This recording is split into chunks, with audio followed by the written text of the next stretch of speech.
Maka ada kesalahan-kesalahan di perguruan tinggi Islam, termasuk di UIN. Kemarin semua 17 UIN dan IAIN itu berkumpul di Indonesia untuk merumuskan kurikulum tasawuf. Nah, ternyata kesalahannya itu 8 semester jurusan tasawuf dan psikoterapi itu hanya melulu teori. Makanya nggak pernah merasakan. Sampai lulusnya nggak merasakan qalbunya. Apa yang harus dilakukan? Bismillah. Assalamualaikum warahmatullahi wabarakatuh. Alhamdulillahilladzi ja'ala as-sa'adata fi suhbati su'ada wa afadha min ulumihi wa asrarihi ala qulubil arifin wal awliya. Ashhadu an la ilaha illallah wa ashhadu anna sayyidana Muhammadan abduhu wa rasuluh alladzi la nabiyya ba'dah. Amma ba'd. Alhamdulillah, yang pertama kami ucapkan terima kasih atas penerimaan. Sebetulnya ini adalah bayar utang. Tahun 2010 kami sudah di tengah perjalanan waktu itu sudah sampai di Jawa Tengah. Rencananya sampai ke sini, sampai ke ujung timur. Tapi di tengah perjalanan fisiknya tidak menunjang, jadi akhirnya balik lagi. Ketika akan dimulai lagi, COVID lah datang 2 tahun. Nah, alhamdulillah atas izin Allah di pagi hari ini al-wa'du dain, janji itu adalah utang, jadi dibayar kontan. Nah, yang terhormat Mudir Ma'had Ali As-Salafiyah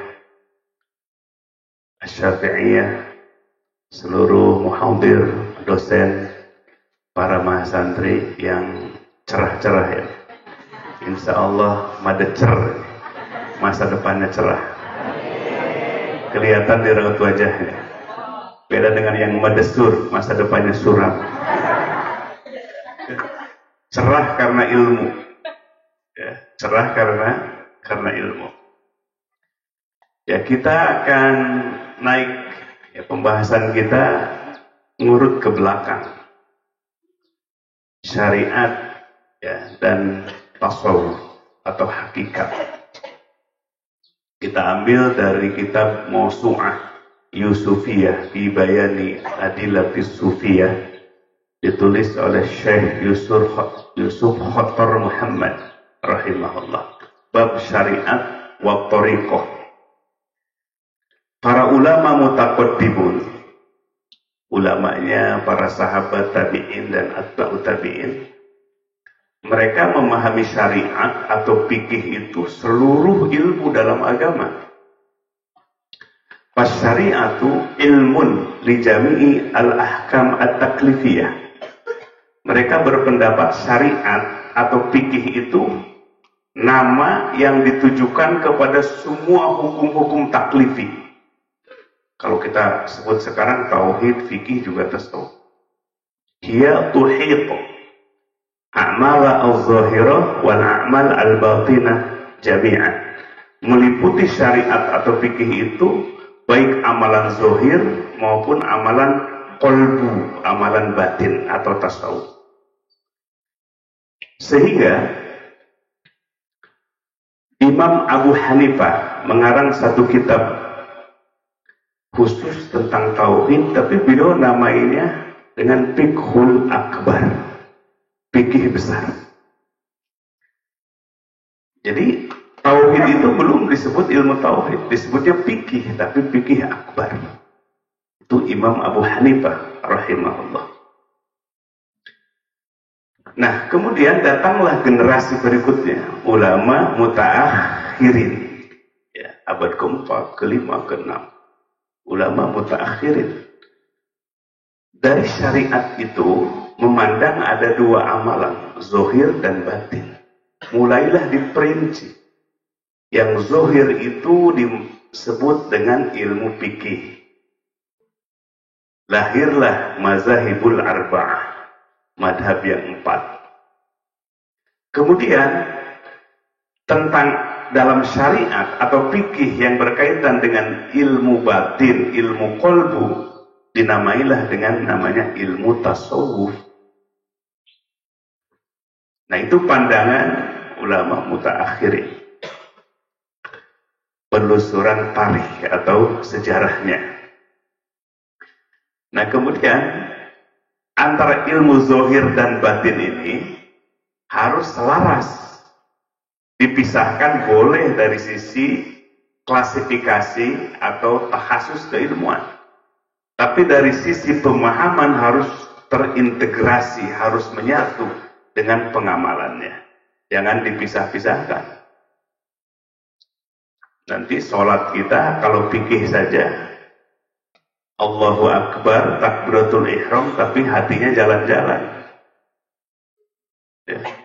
Maka Imam Al-Ghazali menyebutkan kalau khusyuk itu bagian dari syarat sholat, untuk tidak memisahkan dari sisi prakteknya. Nah, para ulama ada yang konsentrasi istighol atau takhusus, mengkhususkan tentang ilmu yang berkaitan dengan iman. Sebagaimana dulu di masa Nabi datang Jibril alaihissalam, hadisnya disebut dengan hadis Jibril. Karena Jibril mewahyukan datang kepada Nabi tidak sebagaimana aslinya ruh, tetapi menjelma menjadi seorang laki-laki. Kemudian Jibril alaihissalam datang menghadap kepada Nabi. Ketika itu Nabi ada dengan para sahabat, duduk di hadapan Nabi berdekatan sampai lututnya ditempelkan. Kemudian kedua tangan Jibril alaihissalam itu memegang kedua paha Rasulullah Shallallahu Alaihi Wasallam. Nah, ini yang sering dijadikan sebagai talaqi ilmu dalam talqin zikir atau izazah wirid. Proses ini diambil oleh para ulama, prosesnya. Kemudian laki-laki yang Jibril itu menanya kepada Nabi, mal iman, apa iman itu? Maka Nabi langsung menjawab, al iman an tu'mina billah wa malaikatihi wa kutubihi wa rusulihi wa bil yaumil akhiri. Menyampaikan poin rukun iman yang 6. Kata laki-laki itu, sodaqta, benar engkau. Disusul pertanyaan yang kedua, mal Islam. Hai Muhammad, apa Islam itu? Nabi langsung menjawab, al-Islam an tashhada an la ilaha illallah wa anna Muhammadar Rasulullah wa tuqimas shalah wa tu'tiyaz zakah wa tasuma ramadana wa tahujjal baita in istata'ta ilaihi sabila. Poin rukun Islam yang 5. Maka Jibril yang menjelma menjadi seorang laki-laki, sodaqta, benar engkau. Disusul pertanyaan yang ketiga, mal ihsan. Apa ihsan itu wahai Muhammad? Maka Nabi menjawab, al-ihsan an ta'budallah ka'annaka tarah fa illam takun tarah fa innahu yarah. Ihsan adalah engkau beribadah kepada Allah. Ketika beribadah kepada Allah, qalbunya golabahu al-musyahadah, qalbunya dikuasai oleh penyaksian kepada Allah. Ka'annaka tarah, dalam kondisi kolbu seperti itu, seolah-olah kolbumu melihat Allah. Fa illam takun taro, apabila belum bisa dalam maqam musyahadah, fa innahu yara, maka sesungguhnya Allah senantiasa mengawasimu, melihatmu. Itu jawaban ihsan. Nah, kemudian pertanyaan yang keempat tentang hari kiamat. Maka orang itu pergi. Dan Nabi bertanya kepada Umar bin Khattab, ya Umar, siapakah orang itu? Maka Umar menjawab, Allah dan Rasul yang lebih tahu. Maka Nabi menjawab, atakum Jibril yu'allimukum dinakum. Telah datang kepada kalian Jibril bertajassud, menjelma. Yu'allimukum, tugasnya mengajarkan kepada kalian dinakum, agama kalian. Para ulama beristihad melihat hadis Jibril alaihissalam ini, bahwa iman, Islam, dan ihsan ini menjadi arkanuddin, rukun agama. Lalu para ulama ada yang istighol atau tajarrud, mengkhususkan diri dalam poin iman. Kemudian disusunlah menjadi satu disiplin ilmu yang diangkat dengan istilah ilmu tauhid. Misalnya Imam Abu Hasan Al-Ash'ari, Imam Al-Maturidi, konsep tauhid dari iman itu. Kemudian ada ulama yang istighol, tajarrud, mengkhususkan diri dalam dunia Islam. Maka muncullah satu disiplin ilmu yang disebut dengan ilmu fikih. Nah, seperti Mahad Ali di sini, takhusus fikih wa usul. Makanya harus dikawinkan dengan tasawuf. Mudah-mudahan nanti ada medianya nih.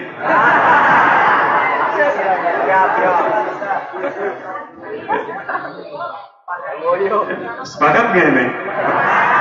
Jadi nanti kalau suaminya fakihun, istrinya sufiah. Atau sebaliknya, ya, suaminya sufiah, istrinya faqihah. Kayaknya setuju ini.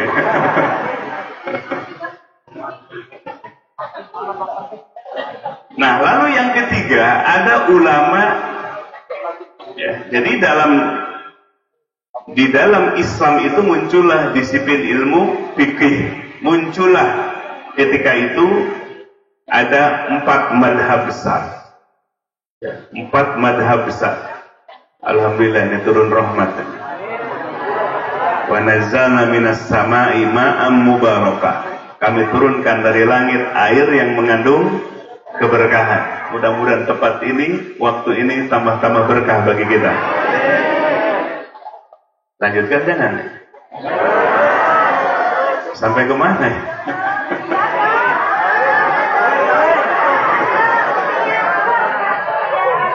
Oh, yang inget itu ternyata. Wah, ini harus serius nih Kiai ini. Harus serius ini. Jadi Asyafi'iyah dengan Indonesia harus dikawinkan.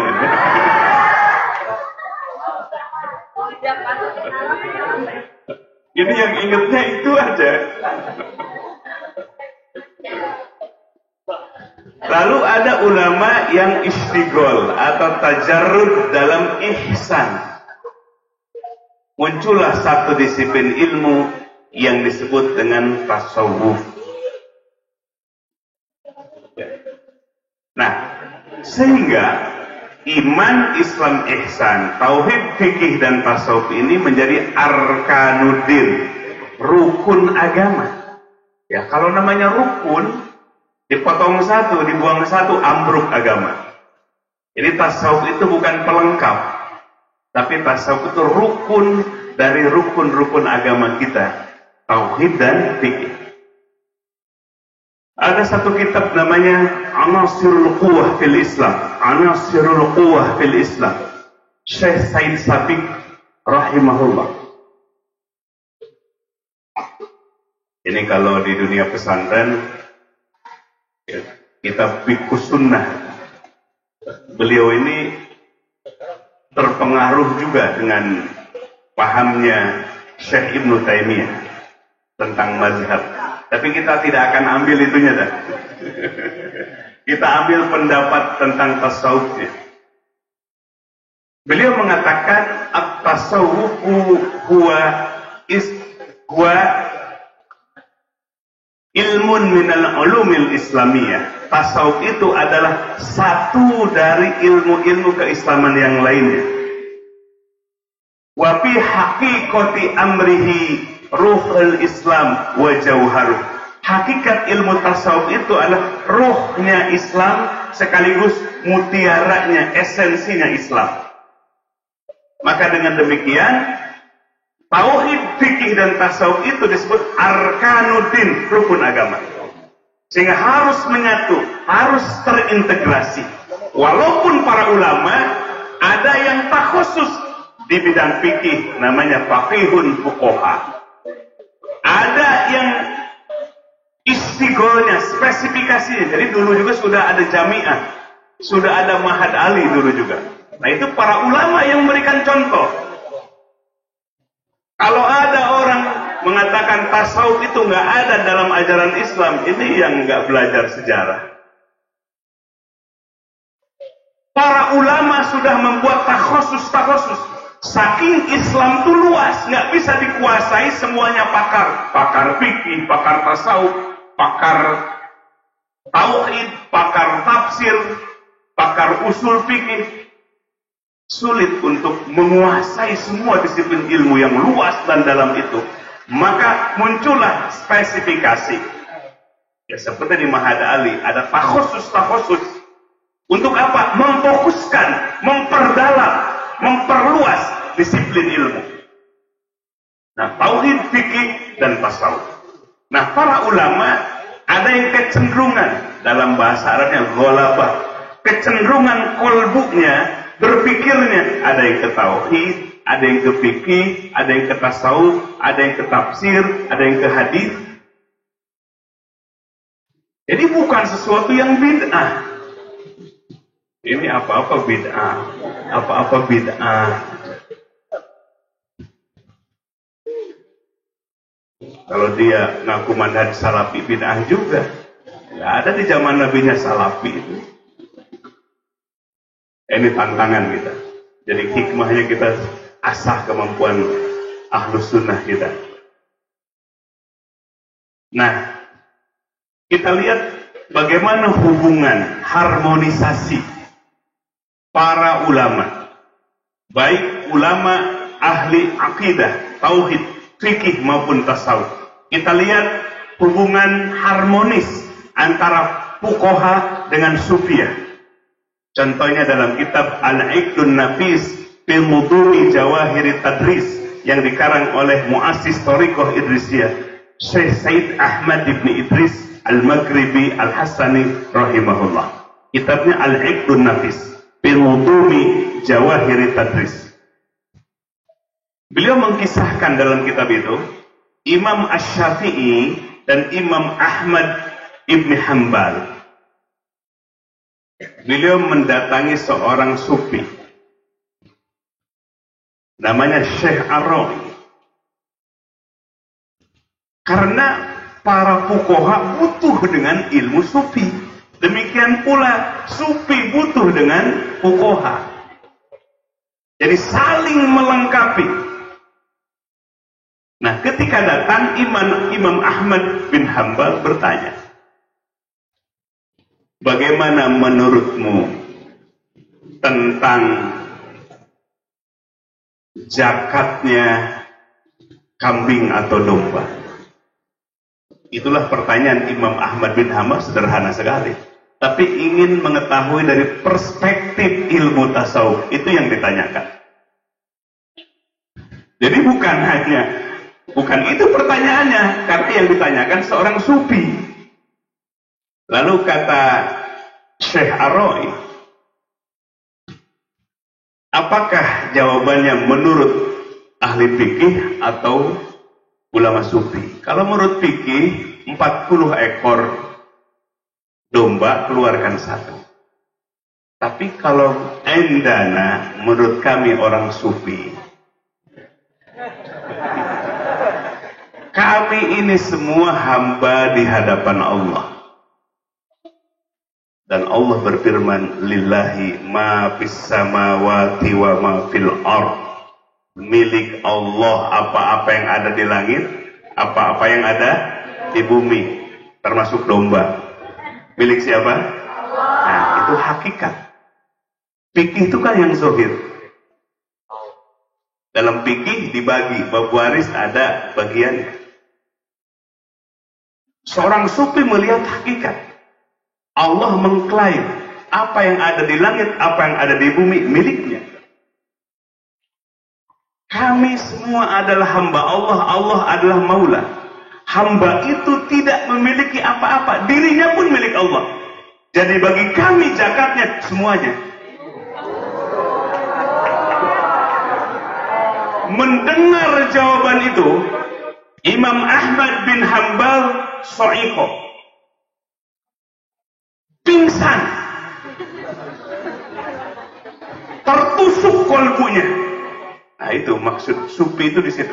Tertusuk kolbu Imam Ahmad bin Hanbal. Setelah sadar dia menangis, baru dia merasakan hakikat. Jadi apa yang disampaikan oleh seorang sufi benar, itulah hakikatnya. Fikih berbicara zahirnya, tasawuf berbicara hakikatnya. Maka bertasawuf itu untuk memperkuat fikih.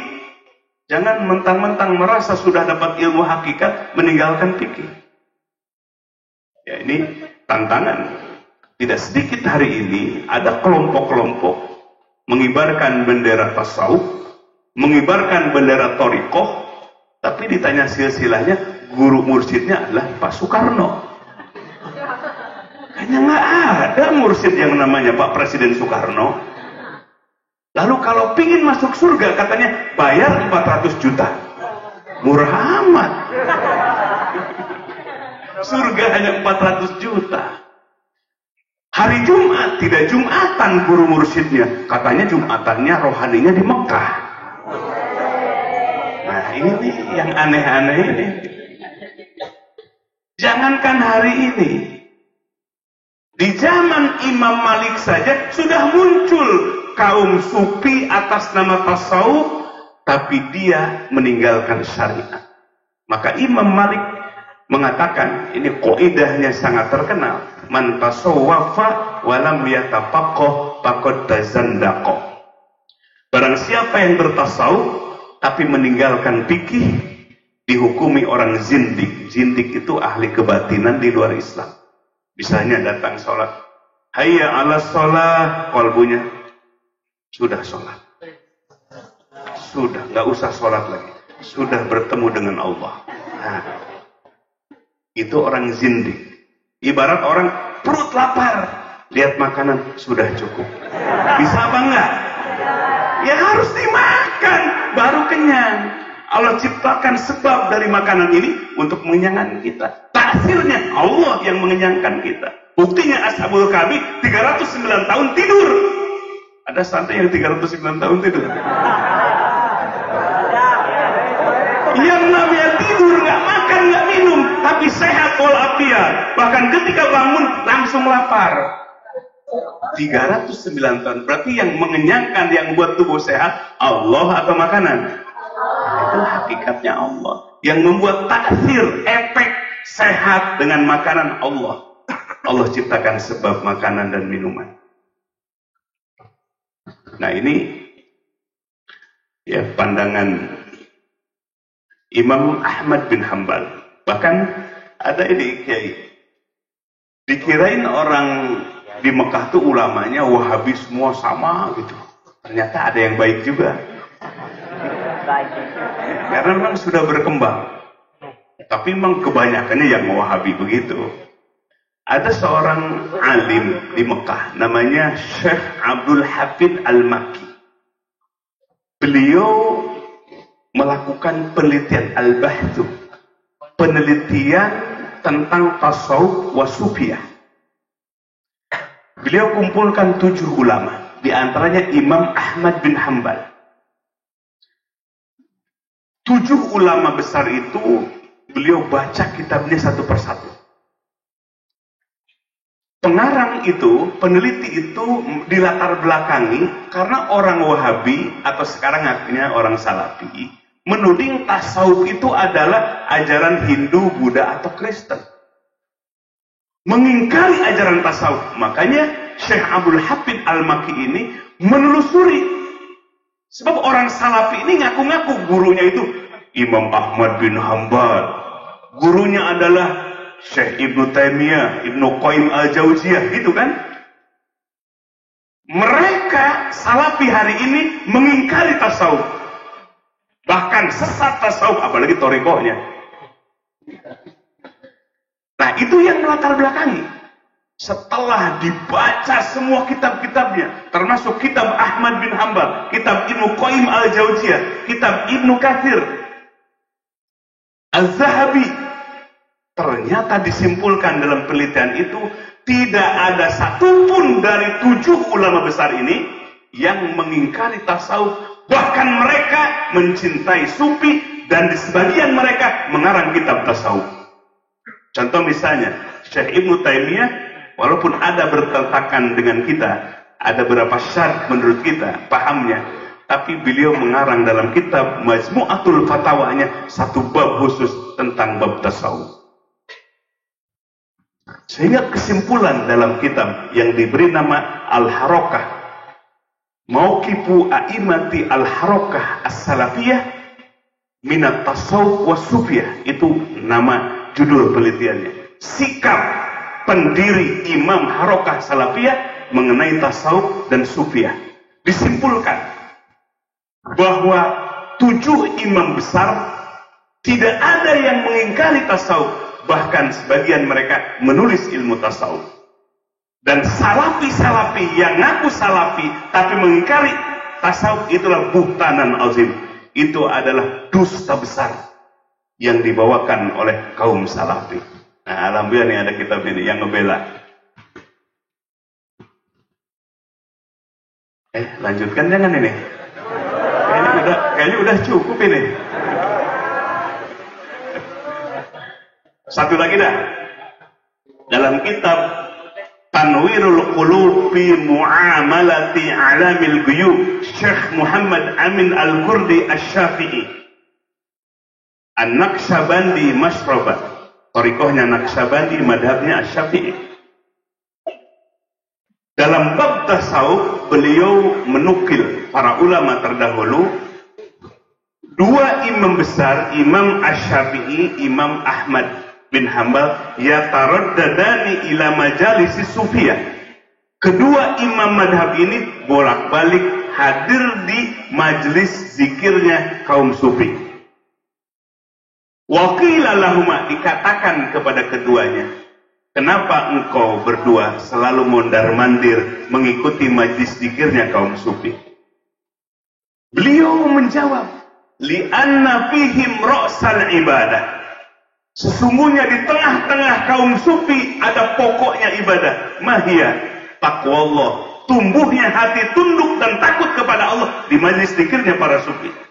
Wal mahabbah, kecintaan kepada Allah tumbuhnya di majlis zikirnya kaum sufi. Wasyauq ilallah, dan rindu hati kepada Allah tumbuhnya, hadirnya di majlis zikirnya kaum sufi. Ini pengalaman dari Imam Asy-Syafi'i dan Imam Ahmad bin Hanbal. Ya, alhamdulillah di sini ya, tasawufnya walaupun khususnya fikih, tapi tasawufnya alhamdulillah diamalkan. Alhamdulillah. Minimal tasawuf yang asasi. Nah, apa tasawuf yang asasi? Dalam kitab Syarah Al-Maqasid An-Nawawiyah yang dikarang oleh Imam An-Nawawi Ad-Dimashqi rahimahullah. Pertama beliau, bab pertama bab akidah Ahlussunnah wal Jamaah Al-Asy'ariyah wal Maturidiyah, selesai. Bab kedua fikih Asy-Syafi'i. Yang ketiga beliau namai tasawuf dengan thariqatu tazkiyatin nafs, metode thariqah pembersihan jiwa atau qalbu. Beliau menukil seorang imam, la yanbaghi lil alim, tidak pantas bagi seorang yang alim, walau tabahhara bil ilmi. Beliau menyifati alim itu seperti apa sih alimnya? Walau tabahhara bil ilmi, walaupun alimnya sudah ngelaut ilmunya. Ini kalau Maha Santri udah ngelaut atau baru secangkir ilmunya? Atau setetes gitu?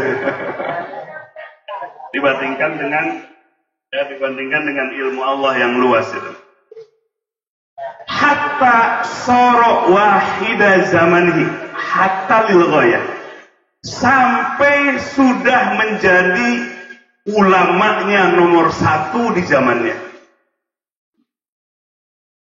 Ayaqna'a bima alimah, merasa cukup dengan ilmu zahirnya. Wa innamal wajibu alaihi, akan tetapi wajib bagi seorang alim tersebut ayyas'a bil istima' bi ahlil qulub, wajib berkumpul dengan ahli qulub. Ahli qulub itu para sufi. Liyadulluhu ala tariqil istiqomah, supaya sufi itu menunjukkan kepada alim itu tariqoh istiqomah dalam ibadah. Makanya tujuan bertasawuf itu bukan karomah, bisa terbang, kalahlah sama burung, bisa jalan di atas air, kata orang Sunda, kalah dengan engkang-engkang. Kalau di sini apa namanya? Kalau binatang yang bisa berjalan di atas air apa namanya? Ya, oh bebek dah, ya, entok tuh. Jadi bertasawuf berthariqah itu bukan tujuannya supaya dapat karamah. Bahkan dalam kitab Adabu Sulukil Murid yang dikarang oleh Syekh Abdullah Al-Haddad, wa min adharri syai'in 'alal murid istiyaquhu wa talabuhu lil karamah. Dari sekian yang paling memadaratkan cita-cita, keinginan yang paling memadaratkan bagi murid dalam bertasawuf atau berthariqah, mencita-citakan, menginginkan karamah wa khariqul adat, dan bisa khariqul adat. Jadi kalau ada cita-cita di situ, itulah yang paling memadaratkan bagi murid. Nah, tujuannya apa? Litoriqotil istiqomah, supaya ngajarnya istiqomah, ibadahnya istiqomah, dan yang terakhir hatta yasta'idda lil iktibas, supaya mempersiapkan diri untuk mendapatkan bagian min anwarin nubuwah, dari cahaya kenabian. Nah, ini cahaya kenabian ini nggak ada dalam fikih ini.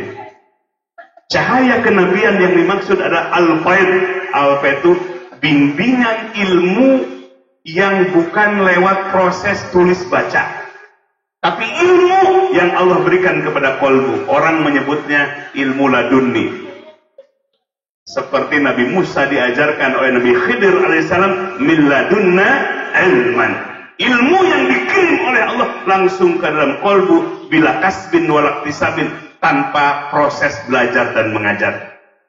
Dengan bertasawuf, supaya mendapatkan kolbu, mendapatkan sinaran cahaya Allah. Nah, ini pentingnya. Maka wajib yang namanya bertasawuf yang asas, yang dasar, menurut Imam Nawawi Ad-Dimashqi hukumnya wajib.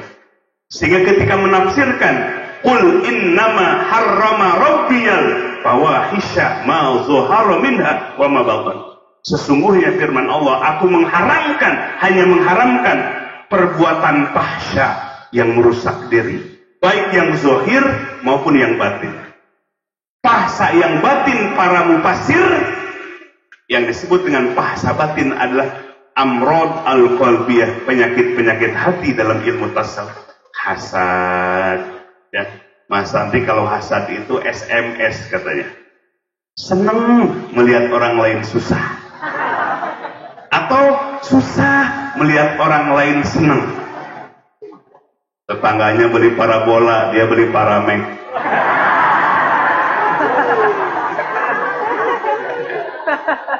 Biasanya kalau Mas Santi enggak, hasad yang dibolehkan. Sabda Nabi, orang berilmu, manfaat ilmunya lukin. Nah, itu hasad yang baik. Atau hasad yang baik itu orang yang dermawan, diberikan rezeki yang banyak, dia bersedekah. Kita hasad. Hasad itu ingin seperti itu. Nah, itu yang baik. Tapi kalau tetangganya buka pesantren, dia bingung, dia kepanasan. Nah, itu kena penyakit hasad. Ustadz juga bisa kena penyakit hasad. Ustadz juga manusia. Nah, dari tafsir itulah para ulama sepakat, semua para ulama, ilmu tauhid, ulama fikih, ulama tasawuf, wajib yang disebut dengan mengamalkan ilmu tasawuf yang asasi, yang dasar apa? Tazkiyatun nafs. Membersihkan kolbu dari penyakit-penyakit hati. Jangan usah yang tinggi-tinggi dulu. Asas tazkiyatun nafs. Qad aflaha man tazakka. Sungguh bahagia orang yang selalu tazkiyatun nafs, membersihkan kolbu dari penyakit-penyakit hati. Maka yang terakhir ini para mahasantri, kalau kita terus membersihkan kolbu kita, kemudian kita berwirid, berzikir, maka akan terbuka hakikat. Akan terbuka apa? Hakikat. Nah ini kayaknya untuk hakikat nanti sajalah. Ya, dengan sekarang ya? Atau bikin sekarang? Ada? Oh, masih hujan. Baik, hakikat itu, apa sih hakikat itu? Tadi kan syariat dan hakikat. Syariat, hakikat, fikih. Nah, syariat itu fikih. Hakikat itu buah dari ilmu tasawuf. Apa yang disebut dengan hakikat? Hakikat itu inkisyaful qulub, tersingkapnya kolbu dari al-hujub, penghalang-penghalang kolbu. Kolbu itu ada penghalangnya, termasuk penghalang kolbu itu amrod al-qalbiyah, penyakit hati tadi, seperti hasad misalnya. Nah, kalau itu terus dibersihkan, rufi'at al-hujub, penghalang-penghalang kolbu itu akan diangkat oleh Allah. Ketika diangkat oleh Allah, kolbu, maka dalam kolbu itu ada ainul basirah namanya, mata kolbu. Kolbu diangkat hijabnya, ada mata kolbu, ainul basirah namanya. Ainul basirah inilah yang akan menangkap hakikat di balik syariat. Sepanjang kolbu kita terhijab, terhalang, maka hakikat itu tidak akan didapatkan. Hanya syariat aja. Maka dulu kenapa Imam Al-Ghazali terkena penyakit syak dan ragu, belum terjun dengan dunia ilmu tasawuf. Pada beliau sudah digelari Hujjatul Islam, rektor An-Nidham di Baghdad. Tapi ragu sebelum terjun ke dalam ilmu tasawuf. Nah, kalau diceritakan bisa sampai jam 3 ini.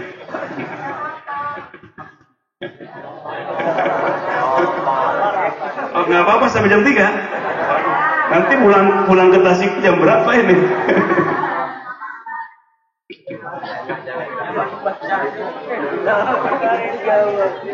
Ya, kita hakikatannya cukup sampai hakikat. Hakikat itu dalam kitab Mausu'ah Yusufiyah Bibayani Adilah Yusufiyah dibagi dalam 3. Pertama, haqaiqul kaun, hakikat alam dan kehidupan. Mata kita, telinga kita hanya bisa melihat, menangkap yang zahir dari alam ini, termasuk kehidupan. Makanya banyak orang sakit malah putus asa, sakit malah frustasi, dibangkrutkan malah putus asa, dikasih kesuksesan sombong. Itu yang tidak tersingkap hakikat kehidupan. Kalau orang tersingkap hakikat kehidupan, misalnya hidup ini kan berpasang-pasangan, ada laki-laki, perempuan, ada sehat, ada sakit, ada hidup, sudah siap apa belum? Ada sakit. Kalau dilihat, ternyata hakikat sakit itu kasih sayang Allah. Idza ahabballahu al-'abda, apabila Allah mencintai seorang hamba, ibtalahu, ia uji, salah satunya dengan sakit. Satu, oh ternyata di balik sakit itu jangan dilihat sakitnya, jangan dilihat negatifnya, tapi hakikatnya kebaikan dari Allah. Karena Allah mencintai hamba itu. Di balik sakit kalau sabar, Allah ampuni dosa-dosanya, Allah tingkatkan derajatnya. Itu namanya haqaiqul kaun, tersingkapnya hakikat alam dan kehidupan ini. Banyak orang yang gagal, pada akhirnya dia terbuka hakikatnya. Malah ada di Australia, seorang muslim, tapi muslimnya muslim yang tidak taat. Dia seorang miliarder. Katanya sendal jepitnya aja harganya 12 juta. Ya, belum mobilnya, belum rumah mewahnya, belum jamnya apanya. Di kemudian hari, masih muda sekali. Di kemudian hari terkena penyakit kanker. Kemudian vonis dokter sudah stadium 4. Divonis lagi umurnya 4 bulan lagi. Ada yang mau nggak? Sendalnya aja 12 juta. Tapi umurnya 4 bulan lagi, mau?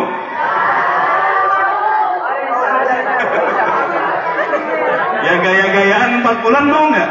Cuma 4 bulan. Akhirnya dia titik balik ini. Karena seorang muslim, walaupun muslimnya ya begitu, akhirnya dia balik, titik balik. Dia hijrah. Itu semua yang namanya koleksi barang-barang mahal dia jual. Dia datang ke Afrika, banyak orang-orang yang miskin, yang sampai kelaparan, dia bangun sekolah. Dia bangun madrasah-madrasah. Dibiayai semua oleh dirinya, dijual yang namanya mobil mewahnya, jam mewahnya, semua fasilitas dia jual. Dia infakkan untuk kegiatan sosial, bersedekah. Sampai pada akhir hayatnya, beliau meninggal husnul khotimah. Sakit stadium 4, vonis 4 tahun, 4 bulan. Lahirianya musibah, bukan? Takdir yang pahit atau takdir yang manis? Yang pahit, tapi hakikatnya ternyata kasih sayang dari Allah Subhanahu wa Ta'ala. Nah, itu namanya haqaiqul kaun, tersingkapnya hakikat kehidupan. Yang kedua, haqaiqul ibadah, tersingkapnya hakikat ibadah. Kalau ibadah kita hanya berpatokan kepada hukum fikih tanpa bertasawuf, maka ibadah itu selamanya pahit, kata Imam Al-Ghazali dalam kitab Minhajul Abidin. Pahit, sujud pahit. Nah, sekarang ini para mahasantri pingin sekali dapat jawaban yang jujur sekali. Mau nggak jujur? Jawab. Tapi jawabnya yang jujur. Mau nggak? Nah, ini pertanyaannya, perhatikan. Sampai sekarang, detik sekarang, ibadah kita mulai dari balik, bahkan sebelum balik, sampai detik hari ini, ibadah kita, hati kita, merasa ibadah itu sudah manis atau masih pahit?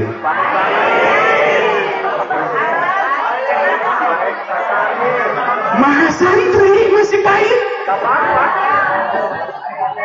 Atau mungkin ada manis-manis sedikit kayak nano-nano gitu? Semangat, lemah lagi. Semangat, males lagi. Berarti masih nano-nano.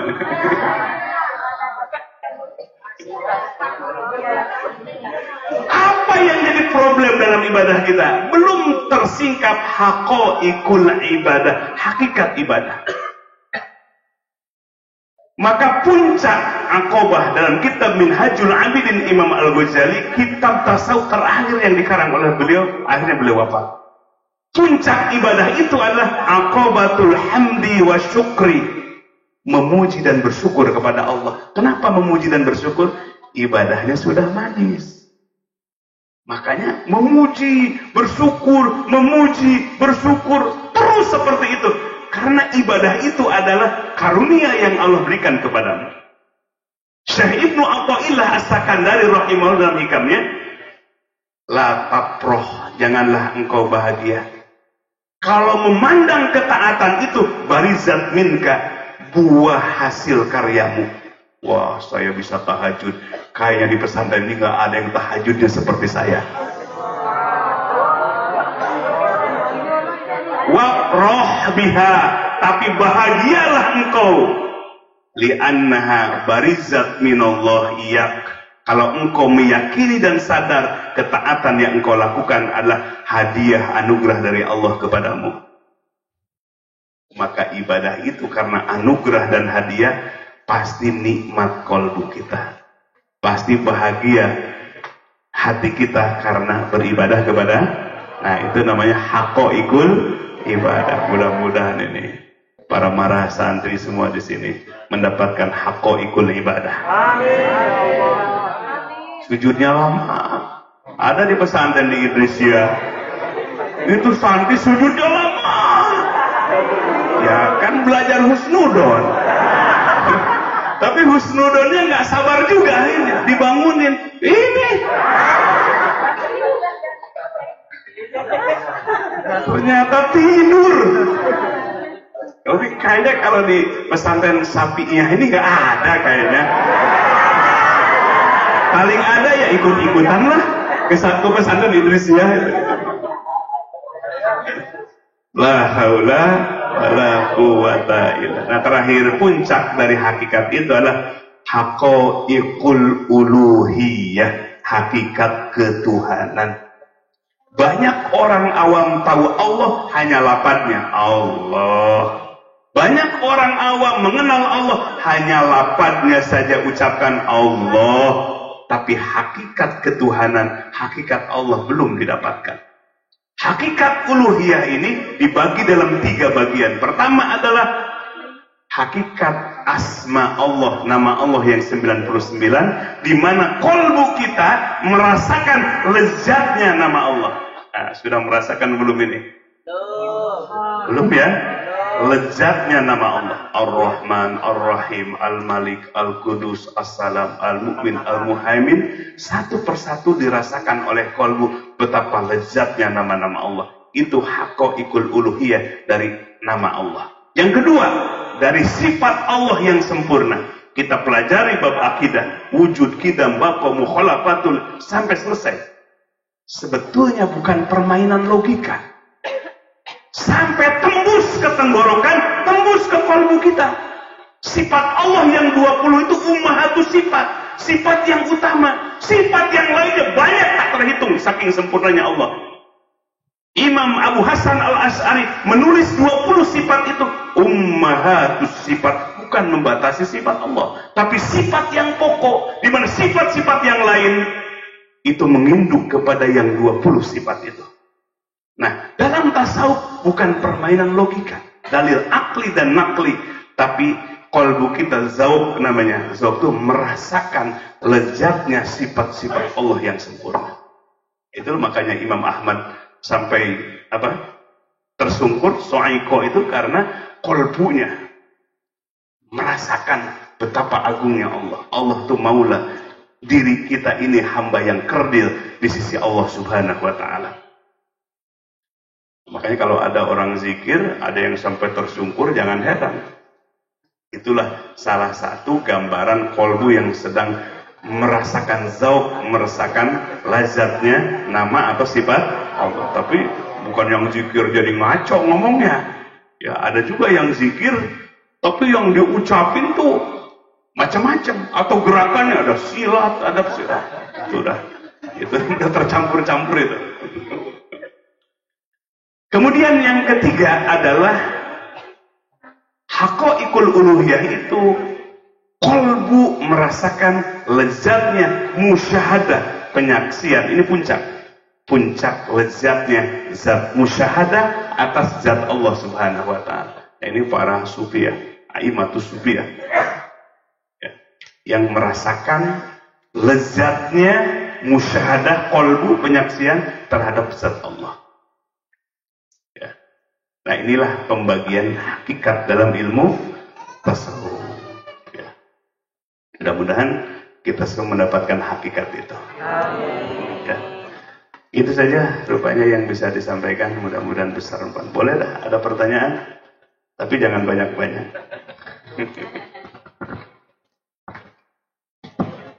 Jazakumullah khairan, disampaikan luar biasa. Jadi ini kuliah tasawuf 1 semester yang beliau awali dari hadis Jibril yang terkenal ya, tapi ketika dikaji oleh beliau kita kemudian memahami bahwa 3 ajaran Islam yang kita kenali, Islam, iman, ihsan, ternyata itu arkanuddin yang tak boleh dipisahkan. Bolehlah memilih jurusan fikih, jurusan ilmu falak dan sebagainya, tapi sebenarnya adalah satu kesatuan yang tak boleh dipisahkan.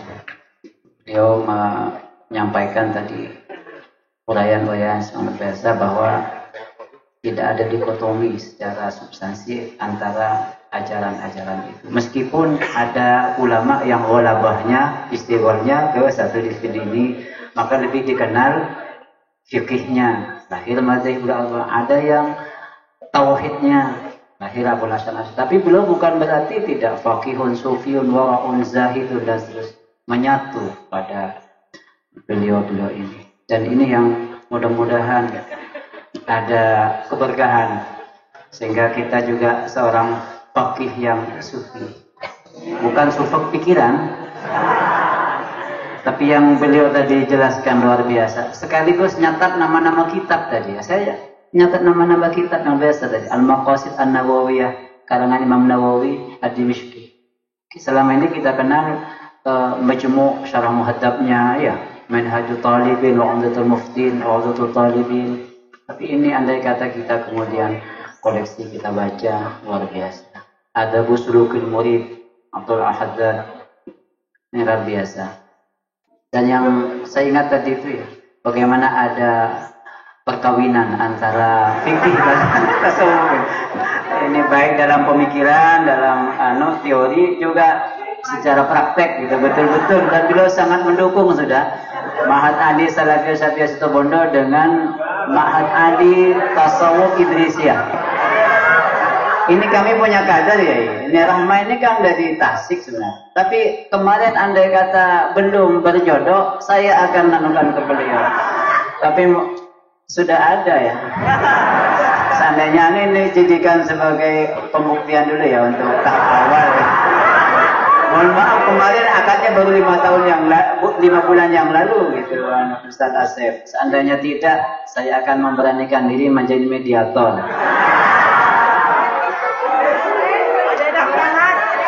Hal penting juga yang beliau tadi sempat tidak disampaikan ke kita, tapi beliau kemudian berkenan menyampaikan hakikat. Ketika sudah kita membersihkan hati, pakai tasawuf yang dasar, kata beliau. Apa itu? Menghilangkan sifat-sifat madmumah pada diri kita. Tadi beliau menceritakan seperti hasud dan sifat-sifat yang dilarang. Itu adalah tasawuf dasar yang wajib harus kita lakukan. Kalau ini kita dilakukan, lama-lama akan tersingkaplah hijab-hijab hati, maka akan muncul ainul basirah. Ainul basirah ini yang menyebabkan kita ilmu kemudian bisa datang. Lebih banyak alimnya dibandingkan masa belajarnya. Bahkan nanti ke puncaknya jadi paham hakikat yang 3 tadi. Saya tadi ketika beliau mendengarkan hakikatul ibadah itu luar biasa. Jadi ketika kita ibadah itu harus sudah merasakan dan manis, ya, ada rasa menikmati dengan ibadah kita. Beliau minta kejujuran kita untuk menjawab tadi, terutama manisnya sholat subuh. Ya, antum a'lamu bi umuri dunyakum. Tadi beliau masih menjelaskan rumusan tadi, bagaimana hilangkan ya, tasawuf yang asasi itu menghilangkan sifat-sifat tercela dari hati kita. Tapi beliau belum membuka gimana caranya membuang hasud, membuang yang lain. Itu beliau berkenan untuk kita dialog diskusi. Ini khusus perkuliahan tasawuf 1 semester. Dipersilakan teman-teman untuk ya gantian, jangan banyak-banyak dulu. Penghormatan dulu dari asatid, setelah itu dari Ustaz Sohibul Mighfar, kemudian di depan ini ya sudah, setelah itu saya nanti yang Ustaz Sohib dulu. Silakan. Jazakallah. Bismillahirrahmanirrahim. Assalamualaikum warahmatullahi wabarakatuh. Hadirin kiram, Syekh Abdul Rahman. Saya santri, ya. Bukan Ustaz. Saya masih santri. Manziltu thaliban. Seandainya saya Ustaz, saya malu bertanya. Karena saya masih santri, jadi saya wajib bertanya. Pertama, saya menyambut baik niat Ustaz Khairuddin Habsis untuk menjadi mediasi.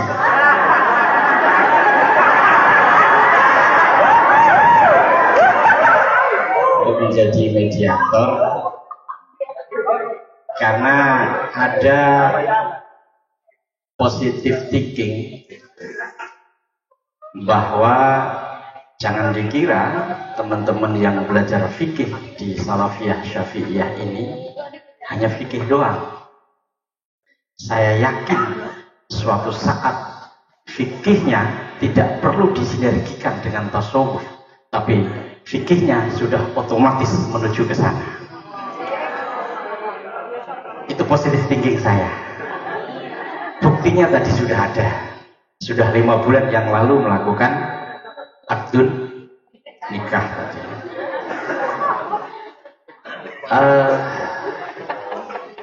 Pertanyaan saya itu yang pertama adalah mohon dibukakan rahasianya, Kiai. Ya namanya rahasia, kalau dibuka kan sudah bukan rahasia lagi.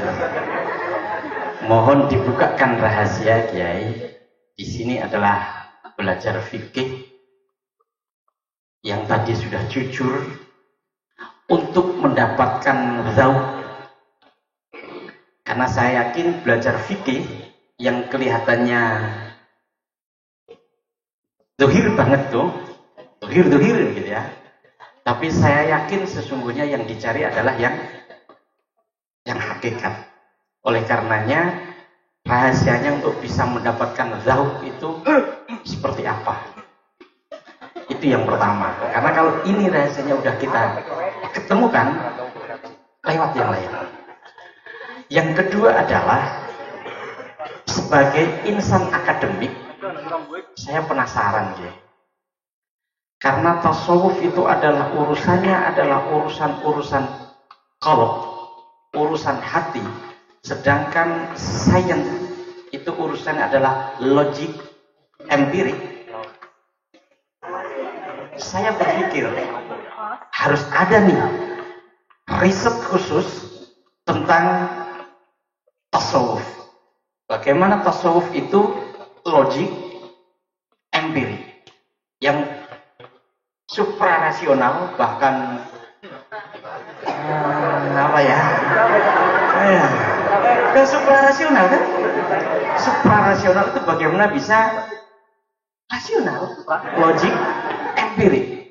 Nah ini perlu ada riset karena termasuk yang tadi disampaikan oleh beliau bahwa riset yang dilakukan para alim dulu itu adalah riset-riset literasi, membaca kitab-kitab para alim, para ulama sampai 7 ulama tadi kitabnya dibaca. Itu adalah riset literasi. Bagaimana ketika kita melakukan riset saat ini tidak hanya literasi saja. Contoh misalnya ini ada beberapa alim ahli sufi kita riset.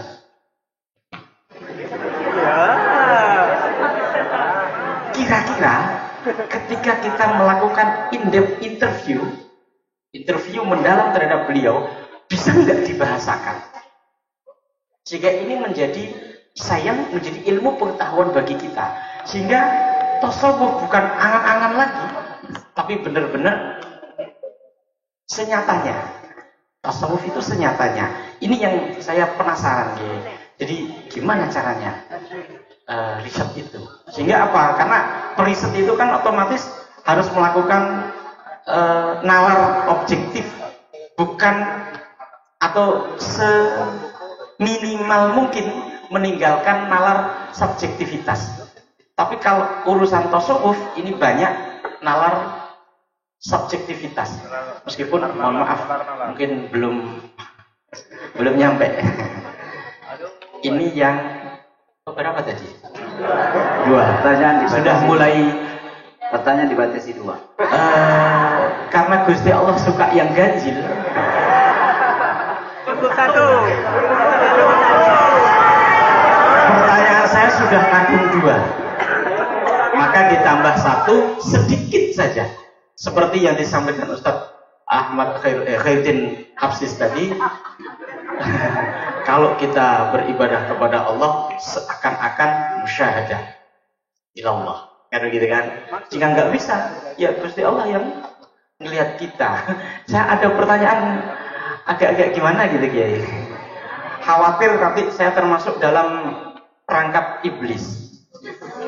Kan kita ada kitabnya Ibnul Jauzi tentang talbisu iblis. Salah satu babnya, bab 10 itu menjelaskan tentang perangkap iblis terhadap kaum sufi. Saya khawatir ketika ka'annaka bayangan ini gimana? Gak boleh kan kita bayang-bayang kan? Mohon petunjuk Kiai. Karena bagi kami itu mungkin tingkatan ya. Kita mampu musyahadah Allah atau Allah yang selalu menyaksikan kita. Kalau saya masih kecil, masih anak-anak, masih santri, ya Allah enggak saya terus dah. Ini mohon petunjuk. Jazakallah. Assalamualaikum warahmatullahi wabarakatuh. Supaya tidak lebih baik dijawab oleh beliau, biar runtut jawabannya. Nanti kalau terlalu banyak pertanyaan kita yang vandalisir, ada yang kelewat. Lebih bagus dijawab satu soal, satu penanya langsung dijawab.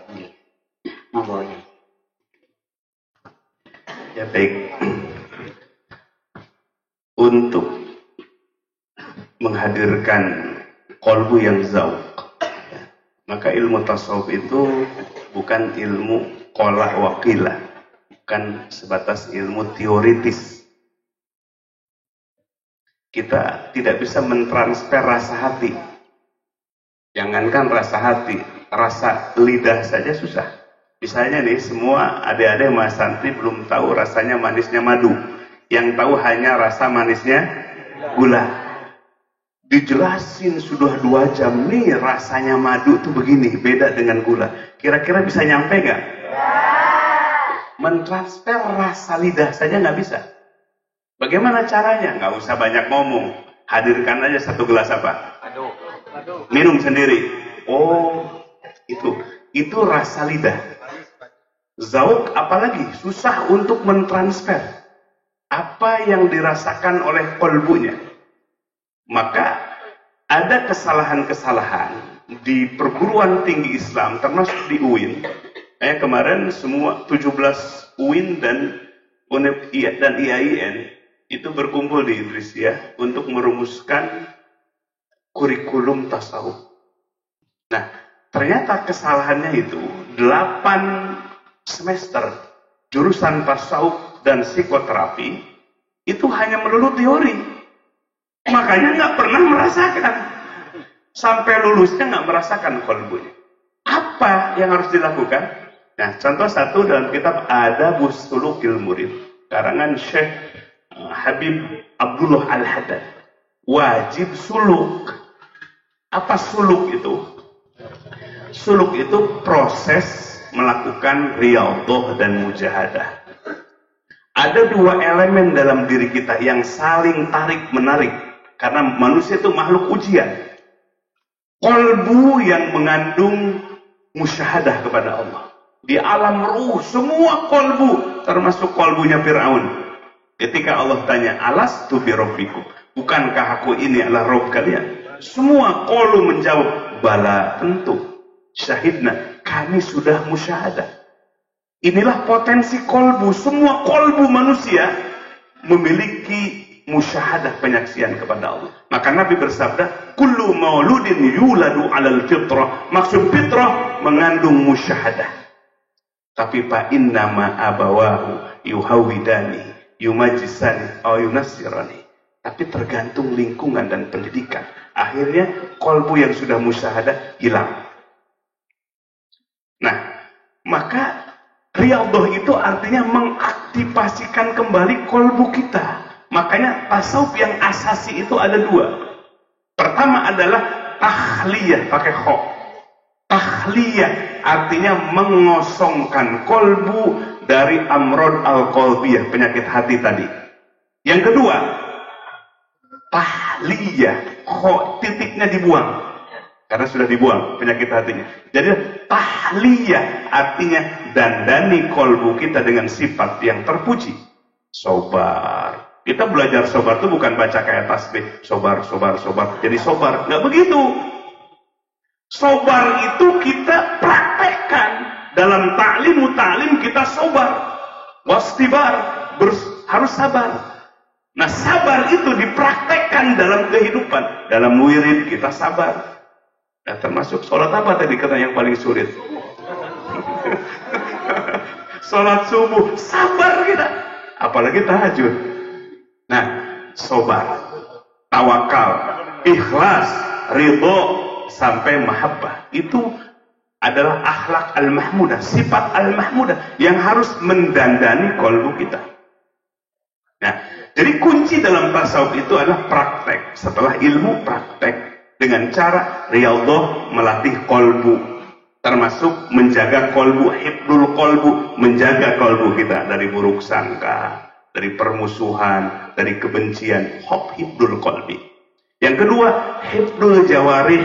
Dalam kitab Adabus Sulukil Murid, suluk seorang murid harus hifdzul jawarih, jaga panca indera. Kalau mata kita nggak dijaga dari yang haram, tembusnya ke kolbu. Maka disebut oleh Nabi zina mata. Karena salah pandang yang haram, ujungnya adalah ke kolbu yang menjadi rusak. Salah yang didengar, yang diharamkan, tembusnya ke dalam kolbu. Maka hifdzul jawarih, hukumnya wajib menjaga panca indera kita, memuasakan panca indera kita. Yang ketiga, suluk itu adalah menjalankan yang fardu. Nah, ini kembali ke fikih. Jalankan yang fardu. Yang kedua, wa tarkul manhiyat. Yang keempat, tinggalkan yang dilarang oleh Allah Subhanahu wa taala. Yang terakhir adalah mulazamatul adkar, istiqomah zikir dan wirid. Itu namanya suluk. Jadi praktek bertasawuf yang asasi, yang dasar. Jadi hifdzul qalbi, hifdzul jawarih, kemudian fi'lul ma'murat, yang keempat tarkul manhiyat, yang keempat hifdzu al-awrad atau mulazamatul awrad wal azkar. Mulazamah dalam zikir dan wirid yang diajarkan oleh Nabi kita lewat guru-guru kita. Nah, inilah suluk. Baru kolbu kita inkisyaf, akan tersingkap, kemudian kolbu kita zauq, akan mencicipi lazatnya isim, nama, asma, sifat beserta musyahadah kepada zat Allah. Maka insya Allah nanti ada doanya Syekh Ahmad Ibn Idris, meminta tajalli. Tajalli itu kolbu zauq, merasakan lezatnya nama, asma, nama, sifat dan musyahadah kepada zat Allah Subhanahu wa taala. Ya, jadi itu. Nah, kemudian tadi pertanyaan makom ihsan. Allah itu nggak bisa ditasawur dengan akal kita. Akal kita terbatas, tidak akan bisa menjangkau. Musyahadah itu kolbu, musyahadah itu bukan melihat. Asyhadu an la ilaha illallah. 2 kalimat syahadat. Aku bersaksi, aku musyahadah, tiada yang disembah kecuali Allah. Dengan kolbu bukan melihat Allah, asyhadu itu, tapi menyaksi dengan penuh keyakinan yang bulat, tiada yang disembah kecuali Allah. Wa anna Muhammadar Rasulullah, aku bersaksi bukan melihat. Kolbu menyaksi, penuh keyakinan Nabi Muhammad utusan Allah. Itu syahadah atau musyahadah. Jadi kalau dalam sholat atau dalam zikir ada yang terbayang-bayang, oh itu Allah, nah itu yang disebut dengan jebakan iblis. Jangankan Allah, surga saja ketika ditanya oleh para sahabat, surga itu apa? Mala ainun ra'at, wala udhunun sami'at, wala khotara fi qalbil bashar. Bayangkan, jangankan Allah, makhluknya saja yang namanya surga, sesuatu yang tidak pernah dilihat oleh manusia, tidak pernah terdengar keindahannya oleh telinga, dan belum terbertik dalam kolbu manusia, karena belum ada yang masuk ke dalam surga. Itu baru surga, apalagi Allah. Jadi kalau pas sholat terbayang lapan Allah, itu lapatnya. Atau ada yang merah, ada yang kuning, katanya orang zindik, itu Allah katanya. Kayak sakoteng gitu. Ya, apa tuh makanan yang warna-warna itu namanya apa? Kalau di Sunda sakoteng gitu. Kalau di sini apa nih? Ya? Itu makanan tuh ada merah, kuning apa? Oh, itu katanya Tuhan katanya. Itu namanya Tuhan tuh itu namanya. Ya. Nah, jadi perhatikan. Makanya khusyuk itu ada yang sangat sederhana, Antasya'a qulubuhum li dzikrillah. Khusyuk itu fokusnya kolbu kita. Walaupun kita masih sadar, di kiri ada teman, di kiri ada sahabat. Sholat harus tahu ini rakaat ke-1, ini rakaat kedua. Itu khusyuk. Tapi memfokuskan kolbu kepada Allah. Ya, memfokuskan kolbu kita kepada Allah. Itu khusyuk yang muktasab, yang bisa kita usahakan. Ya, ada khusyuk tertinggi. Nah, itu nanti terlalu banyak, ya 2 semester nanti. Jadi 2 semester nanti. Nah, jadi kolbu kita dalam rangka khusyuk itu, makanya khusyuk itu ada tahapan. Misalnya tadabbur dululah kepada makna, supaya fokus. Intinya kolbu ketika sholat jangan sampai kemana-mana. Ini Mas Ade Putri kerudung yang mana yang bagusnya yang tadi. Nah, tapi lagi sholat. Makanya Imam Al-Ghazali dalam kitab Al-Bidayah, ya, disarahkan oleh Imam An-Nawawi Al-Bantani, beliau kenapa sampai akhirnya jatuh cinta kepada tasawuf. Ketika beliau sholat jadi imam, adiknya Imam Ahmad seorang sufi di belakang sholat. Selesai sholat, Imam Ahmad sholat mu'adah. Dilihat oleh mata Imam Al-Ghazali, dia sakit hati. Kok dia sholat mu'adah, gak sholat diimami sama aku. Dia ngadu kepada ibunya, dipanggillah Imam Ahmad Al-Ghazali di sidang. Ahmad, benar engkau sholat mu'adah tadi?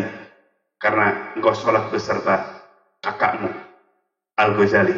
Iya, aku mu'adah. Kenapa? Aku melihat di jubah kakakku berlumur darah.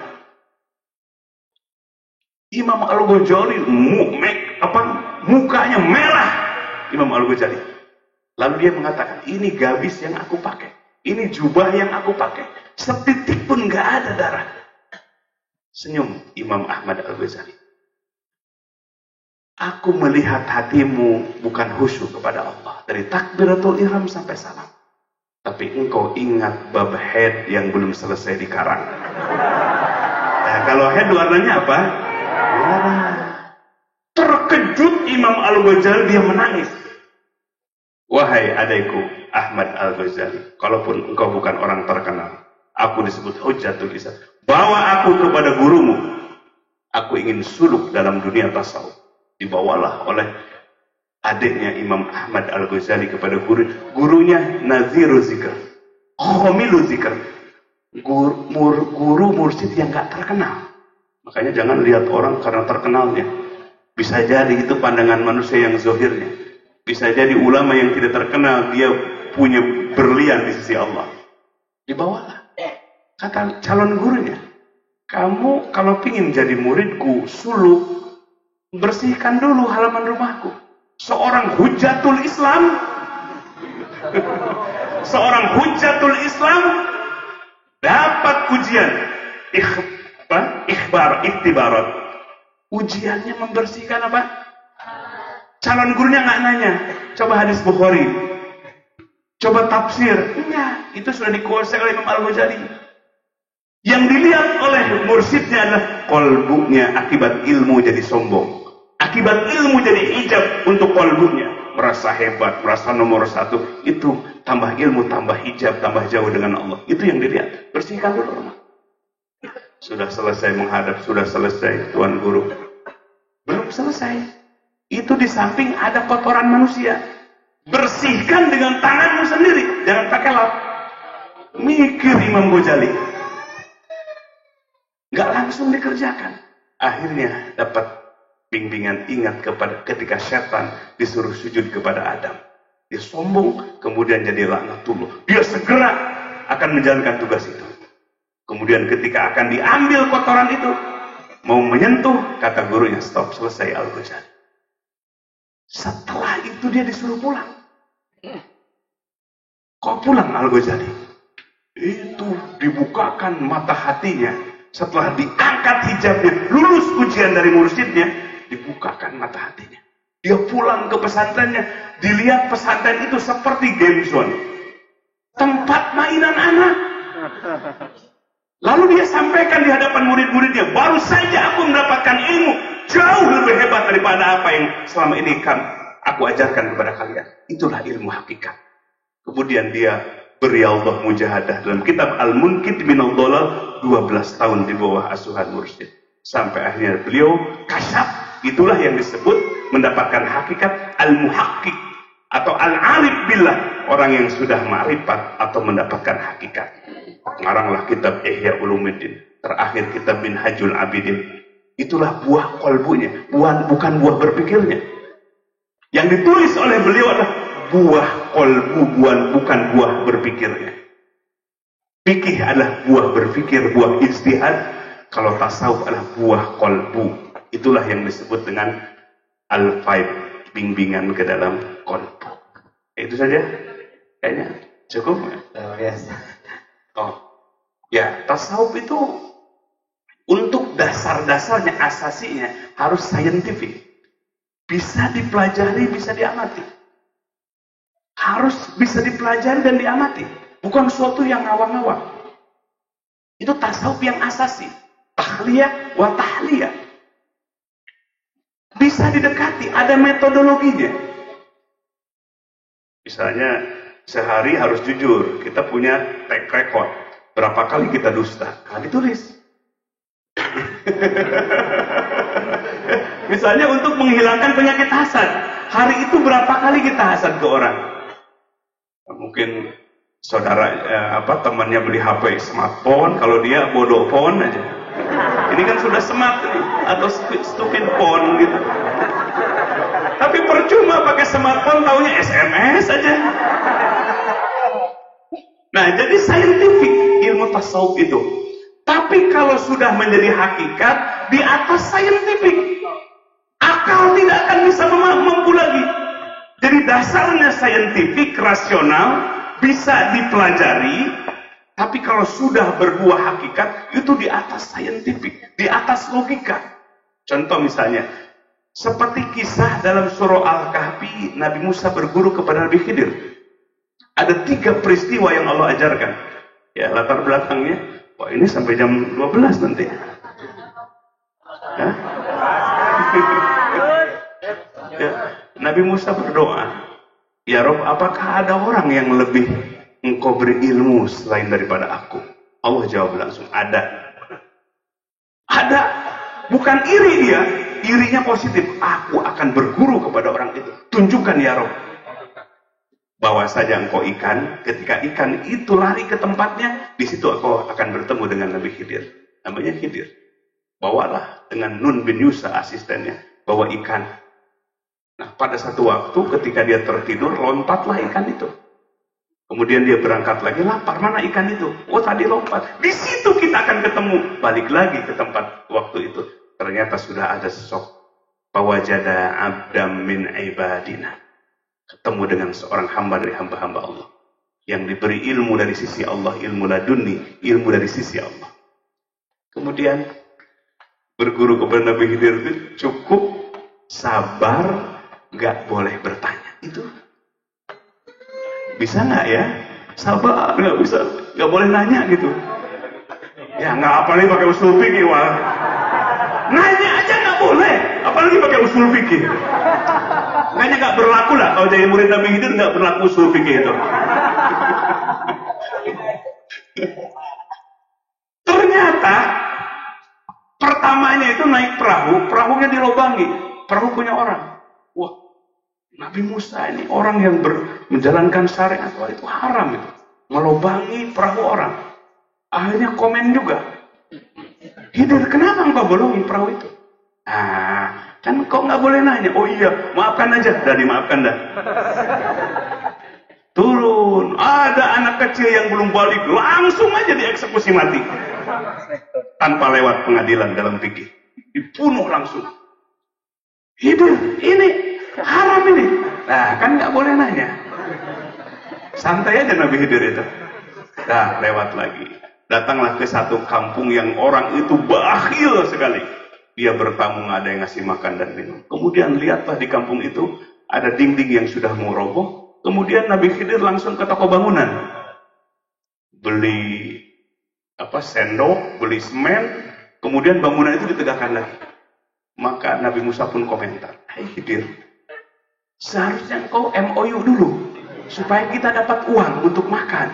Tapi engkau main bangun-bangun aja, nggak pakai IMB lagi. Komentar yang ketiga itulah, udah kata orang Sunda, nista maja utama, udah selesai. Selesai, ini waktu perpisahan kita. Tapi sebelum berpisah, aku akan beri takwil hakikat. Nah tadi kan yang kelihatan syariat, semua melanggar syariat. Tapi ketika dijelaskan, aku menjalankan 3 hal bukan keinginanku, atas perintah Allah yang sebagai hakim, yang memiliki hukum, yang memiliki syariat, yang memiliki aturan, dan engkau tidak sabar dengan itu. 1, perahu ketika lewat di situ ada pembajak. Kalau ada perahu bagus pasti akan digosok, diambil. Maka aku diperintahkan oleh Allah supaya dilobangi. Ketika para pembajak lihat, itu perahu jelek, lewat aja dah.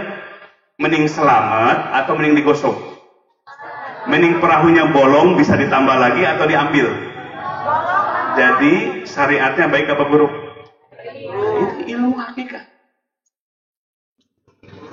Jadi langsung ke dalam kolbu.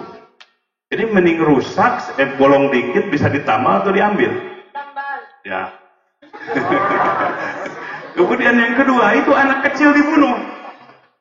Atas perintah Tuhanku, Allah yang ilmunya dalam ilmu akidah disebutkan, ilmu Allah itu sabitun qadim, yang tidak terbatas sampai kemudian hari. Ilmu Allah itu sudah tahu apa yang akan terjadi kemudian hari, Allah sudah tahu. Anak kecil ini memiliki 2 orang tua yang soleh dan solehah. Kalau ini besar, dia akan menjadi orang durhaka, sampai orang tua karena mencintainya akan terbawa durhaka. Jadi 3-tiganya durhaka. Maka aku perintahkan supaya dibunuh, dan anak ini belum balik ahli surga. Orang tuanya tetap soleh, dan Allah akan berikan adiknya yang soleh. Jadi semuanya masuk surga enggak? Kalau nggak dibunuh semuanya masuk? Pilih yang mana? Nah inilah Allah itu Al-Hakim. Syariat yang ditetapkan ketika datang pemberi syariat, pemberi hukum, ada hukum yang lain, lebih baik dijalankan. Contoh misalnya di jalan raya, ada rambu-rambu nggak? Nah kalau merah apa artinya? Kalau hijau, kalau kuning, cerdas semua ini. Kebetulan ada Pak Presiden Jokowi lewat situ, datang polisi, walaupun merah disuruh masuk. Salah apa enggak polisi itu? Enggak. Lampu merah, hijau, dan kuning itu syariat yang bersifat umum. Ketika ada yang khusus, bisa dirubah syariat itu. Tujuannya apa syariat itu? Menyelamatkan dan membahagiakan. Ini kasus bergurunya Nabi Musa kepada Nabi Khidir. Lalu yang ketiga, kenapa dibangun lagi itu? Dinding itu? Allah beri tahu kepadaku. Di bawah dinding itu ada harta pusaka buat si yatim sekarang masih kecil. Kalau itu dibiarkan akan terbuka dan diambil oleh orang lain. Maka aku diperintahkan untuk menegakkannya. Ketika nanti si yatim ini sudah dewasa, Allah akan serahkan harta pusaka itu kepada pemiliknya, si yatim itu. Jadi menyelamatkan apa? Harta. Jadi semuanya baik apa enggak? Nah itulah, jadi kita paham ada sang hakim, sang maha menurunkan hukum, ada hukuman, ada syariat. Nah inilah contoh ya, Allah berikan ilmu kepada Nabi Khidir alaihi salam. Nah jadi intinya bahwa syariat dan hakikat, fikih dan tasawuf itu harus benar-benar terintegrasi, harus menyatu. Ya.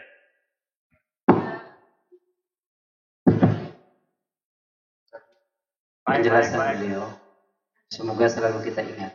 Dimulai dari pertanyaan Pak Mifar, bagaimana hati kita bisa merasakan ada zauk, merasakan rasa manis, merasakan ada ilmu wahyu dari Allah.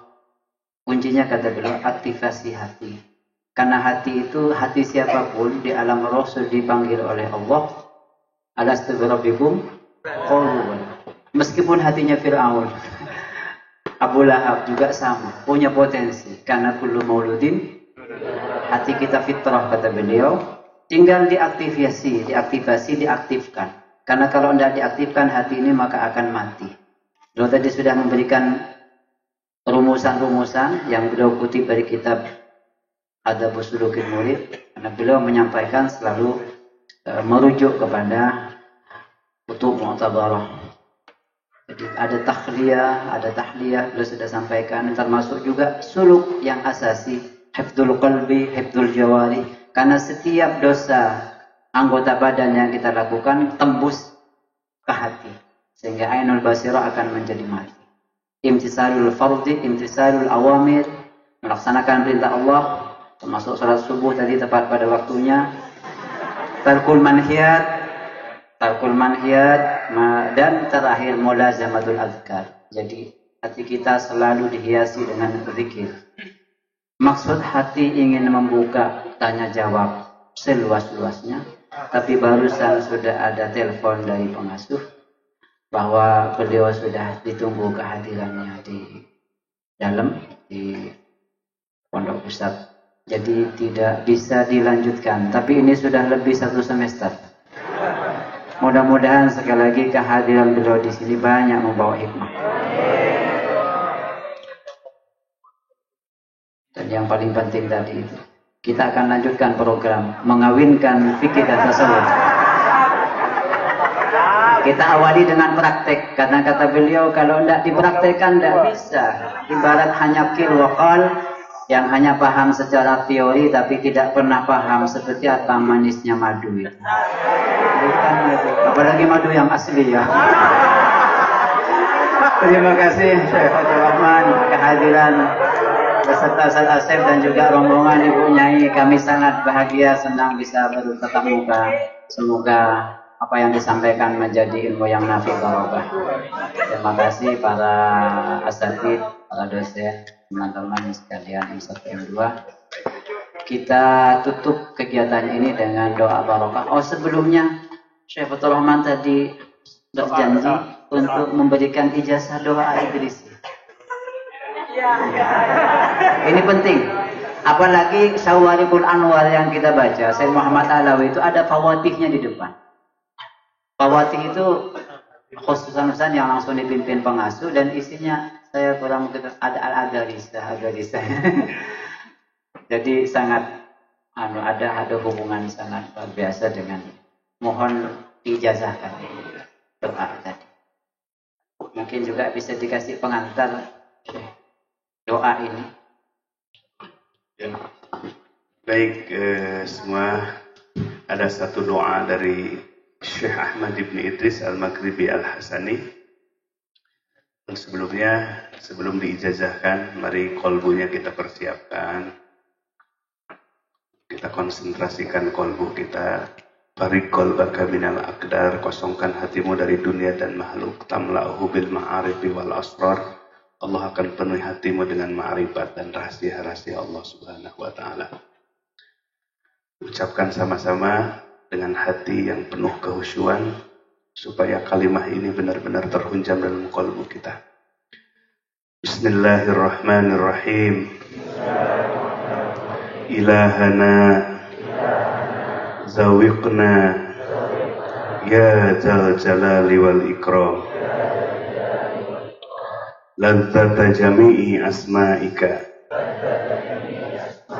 wa sifatika wa musyahadati zatik bi tajalliyatik bi 'azamatika wa kibriyaik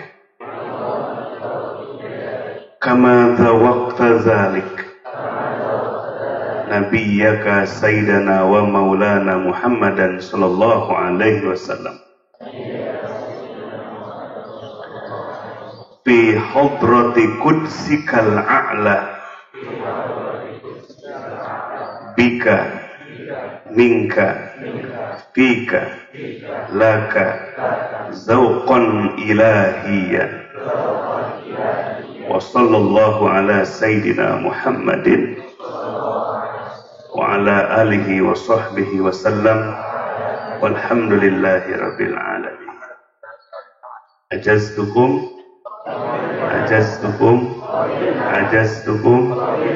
amin ya Allah ya rabbal alamin ilahana zawikna ya zal jalali wal ikram ladzata jami'i asma'ika wa sifatika wa musyahadati zatik fi tajalliyatika bi'azamatika wa kibriyaik kama dhawaqta dhalika nabiyyaka sayyidana wa maulana Muhammadan sallallahu alaihi wasallam bi hadrati qudsikal a'la bika minka fika laka zawqan ilahiyan Allahumma inna nas'aluka ilman nafi'a wa qalban khashi'a wa yaqinan sadiqa wa amalan mutaqabbala bi rahmatika ya arhamar rahimin Allahumma yassir wa la tu'assir umurana fa inna taysira kulli asirin fa alayka yassir Rabbana hab lana min azwajina wa dhurriyyatina qurrata a'yun waj'alna lil muttaqina imama wa sallallahu ala sayyidina Muhammadin wa ala alihi wa sahbihi wa sallam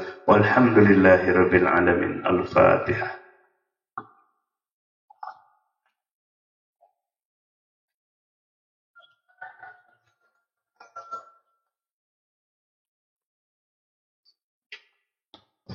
Alhamdulillah sudah selesai majelis ilmu kita. Mudah-mudahan sekali lagi Allah memberikan keberkahan majelis ini, ilmu yang nafi barakah. Kita akhiri dengan doa kafarat majelis.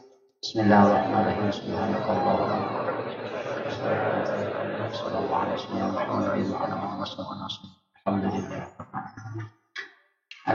Assalamualaikum warahmatullahi wabarakatuh.